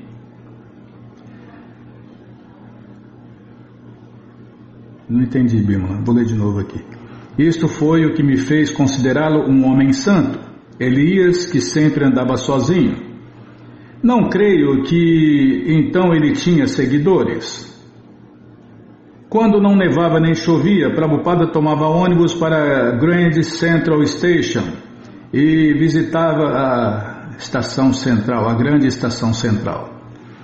E visitava a biblioteca central da Rua 42. Lá estavam os seus Shrimad Bhagavatams, alguns dos mesmos volumes que havia vendido à Embaixada dos Estados Unidos em Nova Delhi, e alegrava-se de vê-los catalogados e saber que eram regularmente consultados e lidos. Às vezes, ele atravessava a UN Plaza ou ia até New India House, na rua 64, onde havia se encontrado com o Sr. Malhotra, um funcionário do consulado. Foi através do Sr. Malhotra que ele entrara em contato com a Sociedade Tagore e receber um convite para dar a palestra em um de seus encontros de novembro passado. Andando de ônibus pela Quinta Avenida, ele observava os edifícios e imaginava que algum dia eles poderiam ser usados em consciência de Deus, Krishna. Ele se interessava especialmente por determinados edifícios, um na rua 23 e outro com uma cúpula na rua 14, chamavam-lhe a atenção.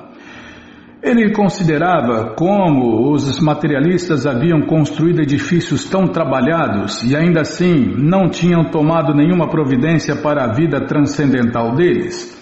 Apesar de todas as grandes conquistas tecnológicas, as pessoas sentiam-se vazias e inúteis. Eles haviam construído aqueles grandes edifícios, mas os filhos entregavam-se ao LSD. 2 de dezembro. Manchetes do New York Times. Hospitais da cidade de Nova York acusam aumento acentuado de internamentos causados por LSD. Aumentam os protestos contra a participação dos Estados Unidos na Guerra do Vietnã.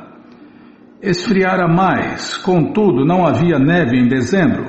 Nas lojas da Avenida Columbus vendiam-se árvores de Natal e os restaurantes continentais resplandeciam com luzes natalinas. Na rua 72, a Associação dos Varejistas erigiu altos postes vermelhos com verdes árvores de Natal no topo, ornamentadas com lantejoulas.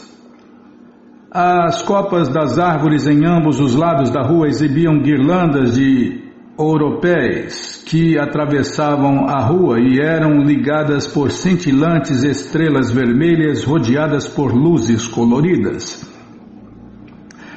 Embora não fizesse compras de Natal, Srila Prabhupada visitava muitas livrarias, a Orientalia, a Sunweiser's, a Doubleday, a Paragon e outras, tentando vender os seus Shrimad Bhagavatams. A senhora Ferber, esposa do proprietário da livraria Paragon, considerava Prabhupada um pequeno cavalheiro agradável e extremamente educado. A primeira vez que ele apareceu, ela não estava interessada em seus livros, mas ele tentou novamente e ela ficou com os vários volumes. Prabhupada costumava passar por lá uma vez por semana, e como os seus livros eram vendidos regularmente, ele vinha pegar o lucro. Às vezes, quando precisava de cópias para vender pessoalmente, vinha e pegava-as com a senhora Ferber, e outras vezes telefonava perguntando-lhe como estava a venda de seus livros.